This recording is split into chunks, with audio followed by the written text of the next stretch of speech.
fix. It's paint. You know, it's going to have to be repainted again. But that paint is going to, I mean, it's not like we're talking a 3 years and I got to repaint this bridge again. Right.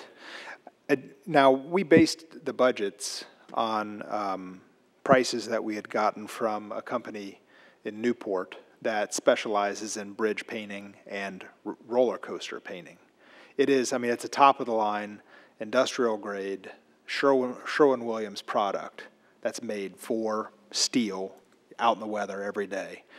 The product has a 3-year warranty, and the industry standard is 3 years also, as far as labor and things like that. This contractor, and now granted, he doesn't have the job. It still has to be bid.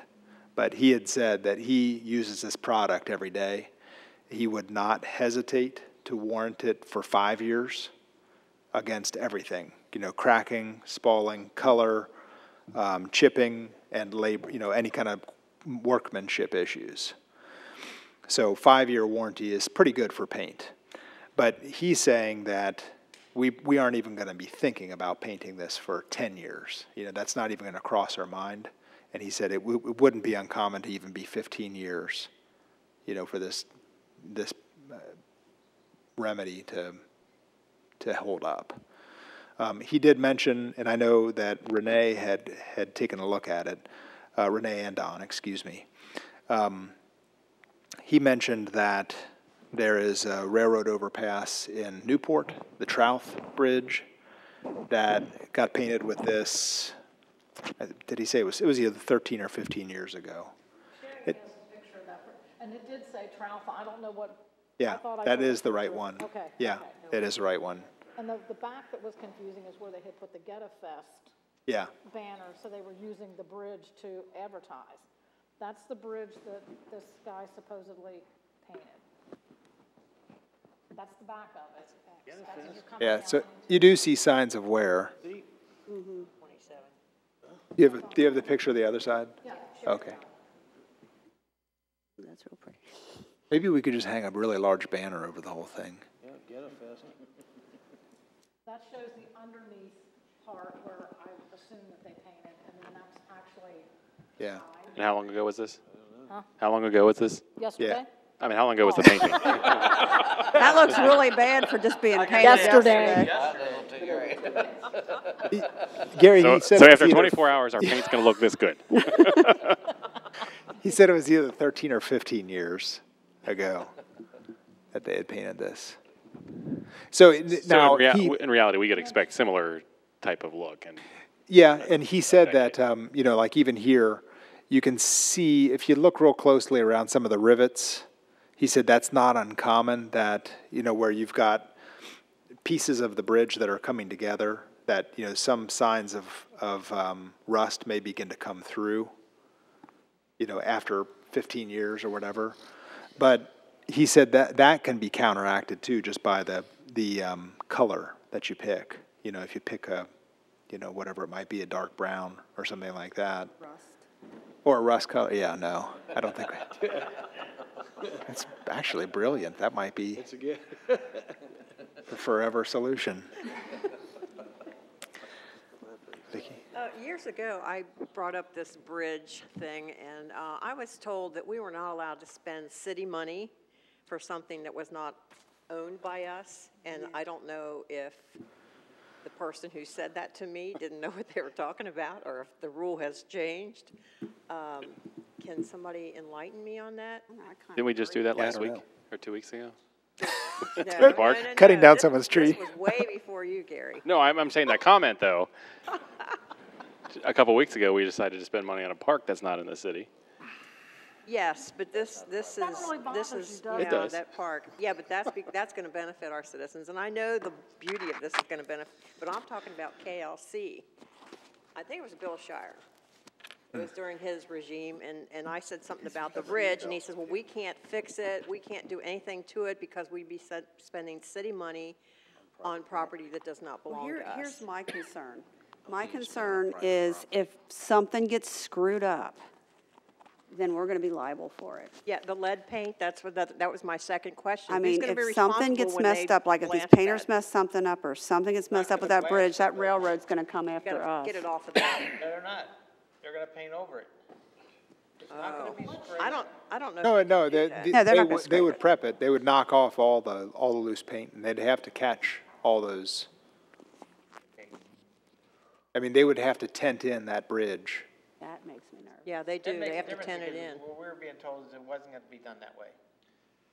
I don't know where you heard that. Well, you have to if you're gonna paint over it. My husband worked on a lot of the bridges over in Cincinnati, that's how he got his lead poisoning. Okay, and this is the concern that Patty had, Right, she brought up because Yeah. she heard the same thing, that it was not gonna be sprayed, it was not gonna be taken down, it was gonna be painted over. No, It's not no, good. no, no. And that's why we didn't wanna see a Band-Aid effect on something that's gonna affect right. Now, last. yeah, so I think that was a misconception. But I will say, I think I know where that's coming from. I think I know what she's thinking of.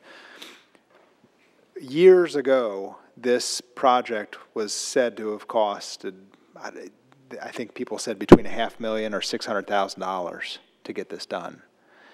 And if we go about the lead abatement and do the entire structure, that it probably would be in the $500,000 range.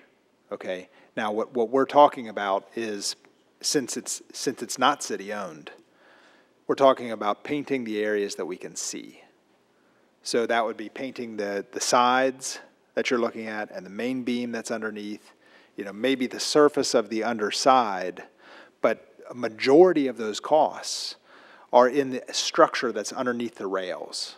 Okay, and it's not just because it's intricate and there's all these parts and pieces, but it's also because you're working under a railway that they're not going to shut down. So it's start and stop work all day. So that's what the painting company had given us a price to do the whole thing, and he said, hey, if you paint what you're going to see, you're not going to get the bang for your buck and doing the whole thing. The people whose benefit there is the railroad. You know, we're doing the whole thing for nothing for them. If we just do what we see, that's where we're going to get the bang for the buck, and it saves a ton of money. So we're not getting rid of the lead paint that's underneath there? Not, Because that is a big production. Like I said, It that's is. how my husband got lead poisoning. They told him what he was blasting off of there was not lead paint. And they have a rule in construction that you have to get tested every so often, and when he got tested, his lead was off the charts. And so that was a big lawsuit for that company, you know, and, because there were several people that had that besides my husband. And it's, you know, that's what I was thinking. I thought, if we're gonna be liable for that, that'd be Right, that awful. whole liable thing makes me So we're just nervous. painting over that, right? we are, The part yeah, that we can see. and I'm not a painting expert, but I don't know if it's sandblasting it or shot blasting it, or if I believe what he does is a high pressure, it's an extremely high pressure power washer, you know, and that knocks off everything. It'll strip, he says it'll strip steel bare. So, you know, it's going to knock off, you know, pretty much everything, knock off anything that's loose, anything that's going to keep that paint from sticking, adhering. And that's got lead in it, so you're gonna have to shut Yeah. down the road or whatever. Yeah, so that's why he's talking of taking like half the bridge at a time and then diverting the traffic to one side of it. And I guess my question is, if anything would come of that, if somebody would complain that they inhaled lead or whatever, who's responsible? Is the city responsible, or is the painter responsible? So from a practical perspective, Okay, they're going to sue both of us, right? From a practical perspective. oh, yeah. You know, obviously, we would have a very aggressive contract with the contractor. He would have to be bonded. We obviously would make sure that he had a CGL policy to cover something like this, but just from a purely practical perspective, I do a lot of city litigation throughout the state. If there is an issue, you better believe we both would be sued, and we would turn it over to our insurance carrier, just as the contractor's going to turn it over to their insurance carrier. You know, our contract is clearly going to have an indemnification agreement in it. It's going to have a lot of agreements where we're going to push that liability back to the contractor. But, yeah, they're going to sue the city if there's an issue, just like anything else. Now, Vicki, are you thinking like a passerby, or are you thinking the workers? Both, probably. Yeah, I mean, I'm going to go out on a limb and say the workers are going to be protected, you know, because this is something that these guys deal with every day. And they need those big hooded ventilator things. not just Arguably, the little workers would fall under workers' compensation, and their exclusive remedy would be workers' compensation. So I think the risk of litigation would be more from the passerbys. And if you walk under there right now on a sunny day and a train goes overhead, it's hard to think that you're not breathing in. I mean, you see, it's like you probably are. a snowstorm of dust that's coming down. Yeah. Just makes me mad that the railroad will not fix it, you know, it's their job, but. Yeah. Well, you know, Vicki, I was originally against this completely, but I had a good advisor talk to me, you know, about that. Who was that? Well, I guess, you know, the two things that I was reminded of, one is we've got $9 million in reserves sitting around. We have the opportunity to do it now, and it will make a better appearance there. And then I think the second piece is, if we don't do it, nobody's going to. No, they won't. Yeah. We know that. I guess. Randy. I had a question. Randy. Vicki had raised a point about us spending public money on private property. Yeah. Is that permitted? I was told we weren't allowed I to do it years ago. I thought I remember reading some case law that it's not, is why I'm wondering. Well, I don't think it's permitted if it only benefits the private property owner. Okay. I think there's a possible argument that it benefits the city as a whole, Right. I would agree it would, but. and I think that would justify the expenditure. And you're going to have to, I think if it ever got pushed, the justification is the economic benefit to the property owners, the adjoining property owners. That's certainly, there's, You think that's sufficient justification? Because, I mean, I just wouldn't want to do it if it's illegal, you know? Could we lien the parcel for the amount of the improvement? what, lean the railroad? I don't think statutorily you're allowed to. Really? Yeah, Okay. I think they're immune from everything. Doing that. Trying to lean the railroad? He was paving private property's driveway, friends of Oh, his. that's right. Oh. Yeah, well, this is a little different. I also think, yeah, I think, Randy, some of the cases that are out there would be like, you know, the city putting money into business X. This is a little different. I mean, this is almost like a quasi-governmental situation being Norfolk Southern's bridge. It's within the city limits. It benefits the residents. No, I agree there's benefit to the city by doing it. I just didn't want to see us step over the legal bounds of it, that's all. Yeah, thank you. And is the state helping us pay, right? Aren't they? The state is not necessarily kicking in money on it. They have been helpful in the, you know, the permissions in shutting down, you know, a lane of Dixie Highway and things like that. Yeah.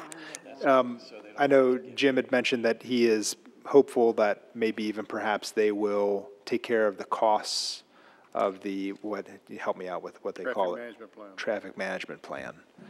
So traffic management plan is something that would be part of this project. If the state would take care of that, I mean, because they're capable of doing that in-house, that would save us over $40,000. So we can keep our fingers crossed on that. That's just the design of the plan. It's like a So they traffic have to study. implement it. It's a traffic study, yeah. Yeah, They'd have to provide the cruisers and the police officers Yes. and all that to. yeah, we would. Consulting design of the traffic management plan is estimated to be in the $40,000 range. Okay. And, you know, I mentioned, I guess 9 months ago, when we first really got into this thing, that I met with the highway department. District engineer indicated the willingness to participate to some extent with their people.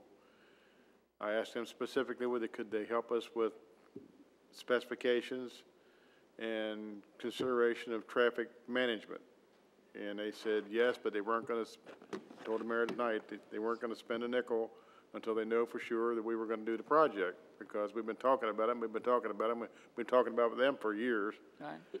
And so my suggestion was that we need to have a meeting with the highway department and the railroad to determine who's gonna do what. The mayor indicated earlier to me that the railroad indicated that they might participate to the extent of having some flagmen up on top, which that's gonna be required on the railroad. We're obviously gonna have to manage the traffic, because we're gonna have to, as I explained before, we're gonna have to close one side of the highway. The highway department's gonna dictate what hours of the day and what days of the week they'll be able to work there, and all that ought to be in the specifications, so the people bidding the job know that that's what they're gonna have to do. It'll have to be tented to collect whatever's blasted off, whether it's a water blast or a sand blasting, however it's done, it's gotta be collected, and that has to be set up. The work has to occur and has to be taken back down to open it back up to traffic at certain times of day, and I'm sure this is gonna be a nighttime job. Tractor trailers can't pass each other on one side of that underpass, so that the police are gonna have to control the traffic from Commonwealth Avenue to at least to Hallam Avenue, and control when they allow trucks to go through in the opposite direction and buses, because they're both gonna have to pass each other on one side of that underpass. You know, now when tractor trailers go through, they don't go through side by side in any direction. They wait and pick their time to go through. We even talked about alternate routes. There is no alternate route for truck traffic. We can't send the truck traffic around Hallam Avenue and over on Thomas Street. So that's all gonna be controlled by the police department. So there's gonna be costs associated with managing that. All those things have been put together by Mr. Bogard, and he has some numbers associated with those different parts of the job. The other part that we talked about, I think 2 weeks ago, when we first brought this up when we were gonna proceed, is the sidewalk situation. The way to solve the sidewalk situation is, even though the sidewalk doesn't necessarily need to be replaced for any other reason than it's a hazard, because it becomes very slippery down there because of the fluids that come through from the tracks up above, that come out through the cracks in the wall and flow across into the gutter or the underpass. So we're gonna have to replace that sidewalk down there and put a drain along the face of the wall and take it into the storm sewer, so anything that comes through the wall, even after we patch it in the future, it can be collected against the wall and won't come across the sidewalk, so the sidewalk can stay clear for pedestrians to walk through. That is a separate project. That'll be something to be done by a contractor like our contractors that do sidewalk work here. So we may bid the thing as two separate pieces. We may bid the work to do the sidewalk as a project with our contractor we use locally, and then the painting contractor would be the one that cleans up the cracks, does the painting on the concrete work, and whatever painting we're going to do on the superstructure. And as the mayor indicated, the paintings that's envisioned is the facing that you see in the pictures there, the facing on both sides of the bridge, and not necessarily all the strut work that's underneath the bridge. That's the numbers that we're working with. The mayor indicated the $500,000 number. That's probably the kind of number that you'd be looking at if you totally renovated or redid that bridge all underneath there. The railroad doesn't care. The railroad has inspected the bridge and they think it's safe for train traffic, and that's all they care about. And if you remember just the last summer, they came through and they actually did some concrete work on the abutments, but they were just fixing up some areas where they thought that the reinforcing steel might get exposed and start deteriorating the abutment, but they didn't care about what it looked like. They just cleaned it up, and it's pat. The idea here is to clean that up and paint that too, the concrete work. But there's still going to be some cracks in it that there are going to continue to be problems over that bridge has been there before there was any roads. That bridge was there before there was a Dixie Highway. So what's going to happen, the cracks are going to get opened up over a period of time, and fluid's going to continue to come, so we need to collect that. So there's a safety issue on the sidewalk, and there's a beautification issue with the structure itself. And that's the program. So basically, you're saying our police are still gonna have to help, Yes. so it's gonna cost more than, And you've got some liability involved in that too. Yep, sure do. I will say, when I talk about the sides of the bridge, it's both sides of each side, you know, because as you're coming by, you can see over to the other side. Does that make sense? Yeah. Yeah. Yeah, both sides of each. Get that middle thing. Yeah. so what happens if they're painting the bridge or blasting the lead or whatever they're doing, and they come across some type of something wrong with the bridge or something, you know, that probably was there before they did it?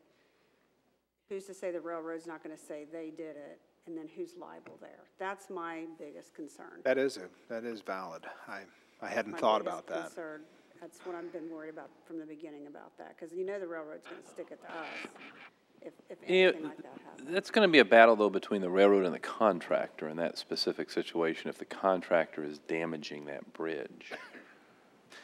You know, I will say I've talked about the shape of the concrete with the railroad a number of times, and they had finally said that it doesn't concern them much with, you know, they know it's all still structurally sound, and the big reason is because when it was built and when it was designed for steam engines, which are like 4 times heavier than everything else that goes over that bridge right now.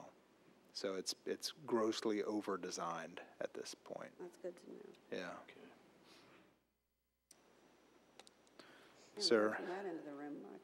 any other discussion on that? All right. Anybody down there have any viewpoints? You got 3 sleeping and 1. I got Let's hear another some comment. 2 cents on that. Yeah. The other picture, I tried to send Sherry 3 pictures at the same time, and it didn't work. She only got 2. The one that was really the best, that showed more of the bridge, was the side that said Trouth on it. And I don't know, if it's supposed to be pretty, it really, I didn't really think it was. You've got it on your phone too. Yeah. Sherry was kind enough to put those 2 that she showed. She was kind enough to do that for me because I'm not real smart about that. The amount of money that we can use that, the amount of money that costs that we could put to some other use, I don't know. I'm It's just not feeling very true. Well, who did the bridge down in Covington that Patty was talking about? Do we know the painter there, different painter? I mean, Yeah, it was definitely a different painter. because she's Is saying that the one I- that has the faux? It's I got don't like know a which faux one finish. she's talking about, but I mean, because there's a lot of them down in Covington, and I haven't been down there for a while, so I have no idea what they look like. Isn't it that goofy one that you kind of go through? To go to Main There's one on Strasse. Pike Street. Or one on Pike Street where the train station used to be. Yeah, where the train station used to be. Is that the one she's talking about? I don't know. That hadn't been painted, I don't think. Hasn't been painted? I don't I mean, know. there's If other it ones has, on it's these not a side good job. streets. There's one down there, it's behind Fifth Street. It's not on Fifth Street, but it's back a bit on a side street. I don't remember the name of the street. It's behind Kentucky Avenue. I know that. There's a whole series of them. Yeah, I know. That's why I said there's a bunch of them down in Covington. I don't know which one she's Elevated, talking you know, they about. come across the river and stays elevated. Covington, see who painted them. And was she talking about graffiti? I mean, because you're never going to stop that. That's the other thing. I don't know. Alrighty then. I don't know.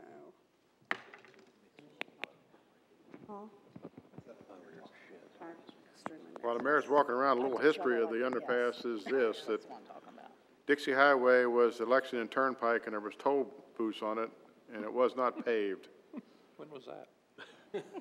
up to the 20s. Really? And actually, the Federal Highway bought the right of way from the Turnpike Association and built US 25 and 42, and part of that construction, they built the underpass, because before that it was an at-grade crossing. The reason that the underpass looks like it is because the Shaban family owned the hardware store, the feed store, and the bank And when he tried to negotiate with Mr. Shaban in the 20s to take down some of his buildings to make that underpass not so steep, he resisted. And that's why the grade coming up from under the underpass past Erlanger Road is at the gradient that it is, because he didn't want to make anybody walk up an extra steps into his bank or his hardware store, and that's why that situation on the corner there with all the steps is there. Yeah. That is funny. But the toll gate for Dixie Highway was where the locksmith is now, and the next one was at Kenneboo. And the reason those two toll gates were there is because the steamboats came up the river, dropped passengers off. They came up on a horse and carriage up Mineola, which was Erlanger Road, and came up and got on the turnpike right there at the station. And then they went down the turnpike towards Lexington, or they came up Dry Creek Road, which comes out by Hagedorn's. And there was a toll gate there at Kenneboo. And they paid to herd the cattle, and they paid to get on the turnpike to go to Lexington. Huh. That's good. Yeah. That's all Thank hearsay. Jim really is not that old. I actually have a movie that I showed to council back in the 80s of the Erlanger constable standing in the underpass, and right after the underpass was done, and he stood there for like 10 minutes in this video, or the 16 millimeter film, before the first car went through. Wow. Wow. Yeah, Patty was there. Where'd you learn all that? You what? Where'd you learn all that? Well, my mother was a historian. Okay. Well, so, one final thought on this. We put out a survey last year. Tolls. He just said it. Should we toll it? Oh, my God. No, I didn't. He's pulling your leg So there. in the survey that we put out last year, we had 158 people that responded on that. We had 134 of those people out of the 158, 85%, ranked beautification projects to be important or extremely important for the city. And as we had talked about this, and as we sat here in our retreat, is that what we call it, the budget retreat, we had talked about trying to start at the gateways of the city and starting to try to beautify there. I still think that this is a good place to start. It's something that people see routinely. I mean, a lot of people that live around here see it so often that they don't pay attention to it, but the people that are coming through, not as routinely, they notice it. When people complain about it, and I have gotten complaints about it, they think it's the city. They blame it on the city for not taking care of it. They think it's our responsibility. I think we've been explaining this to people for probably 25 or 30 years now. I can only assume that. So, I think the time is right to try to take care of it. I think the longer we let it go, the worse it gets, the more expensive it's going to get. If we do something about it now, I don't have any doubt that we'll have to think about doing it again in 10 years. Or at least be starting to put away money to do it again in 10 years. But I don't think that the cost is going to be anywhere near this. If it's something that we can make a routine maintenance issue, it's going to be a much lower cost. You're not going to be talking about shutting down Dixie Highway and tenting it in and blasting it and all the work that we're having to do now. So, at least that's my hope. I would hope that a majority of council would still believe that we should move forward with this as we've been planning. Yeah, Corinne. So speaking of the gateway of the city, since the state have put the concrete plant in the lovely entrance of our city, do you think there's any way to work with them to try to help us out since they're unbeautifying part of our city? Yeah, I don't know. Maybe. I mean, it's worth a shot. That, I mean, what they're doing there, they're gonna have to put back, you know, just like it was, so. I mean, I think we It's should like temporary. be compensated for how ugly it looks. Yeah, make sure we take lots of pictures so we can hold it against them. Yeah, I don't know, I mean, that might be, A bargain. are we talking the state, is it all the state? I mean, is it all, yeah, I guess it is. state right away, isn't That's on a state right away? it? Where they're doing their work for the It right of is. way, where they've kind of, Yeah, yeah, that's all. Yeah. federal, actually Is federal. that right away. federal right of way? Federal property. We're talking about the concrete plants also? But we have to look at it, right? That's on the interstate federal land. All right, well, I mean, we'll be having conversations with KDOT. I mean, that is something that we can bring up. Yeah, we made it so pretty. We got the trees and the sidewalks, and then there Right, it is. then they rip it all out. Yes, Mrs. Skidmore? Have we gotten more than one estimate on painting that bridge? Yes, I did actually have two at the time. One was much more comprehensive than the other, but neither of those bids were taken with the idea that they were going to get the work. I mean, it was purely to try to establish a budget at that time. So, I mean, this would have to, the drawings that are coming, that will be, you know, the drawings and specifications that we'll be putting together would be to bid it, to award it. So if we agree to it and it comes back at a much higher bid, we can just say no. Yeah, absolutely. I haven't decided if I'm going to agree to it.